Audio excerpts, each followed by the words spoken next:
সবই হলো আমাদের হাতের কামাই। যে এলাকায় জুনার গুণা বাড়ে সেই এলাকায় দেখবেন পুরে ছারখার হয়ে যায়। আর সব থেকে বড় আফসোস, ভাইয়ের জন্য কষ্ট হচ্ছে। আপনার ভাইয়ের জন্য কেন আফসোস হচ্ছে ভাই? আপনার ভাইও কি মারা গেছে এই বন্যায়? না, তুই এই জায়গায় কি চাইস?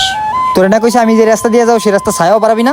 ওই ডাঙায় গরুগুলো দিতে গেছিলাম, পরে যাওয়ার পথে ভাবলাম যে দোকান দিয়ে একটা চা খেয়ে যাই।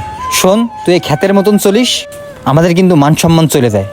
তোরে যেন আমি আর এই রাস্তা না দেখি। এদানিং দেখতাছি জাগা জমির উপরে ভালোই পাহারা দিচ্ছ, জাগার উপরে লোভ হয়ে গেছে না তোমার? শোন এদিক টাকা, জাগা জমির ভাগ যদি কোনোদিন চাইস সেদিন তোরে একদম খবর করে ফেলাবানি। তোরে যেন আমি চোখের সামনে আর না দেখি। যা। আরে তুই গাছের নাইকেল পারছিস কেন? কইছি না গাছে উঠতে মানা তোর? তুই যা যা করিস আমার কয়ে করিস না কেন? তোরে এত বড় সাহস দিয়েছে কিনা? ওই মামিরা আইছিল বাড়ি, আম্মা কইলো পিঠা মিঠা বানায় খাওয়াবে, ওই জন্যই দূরে নাই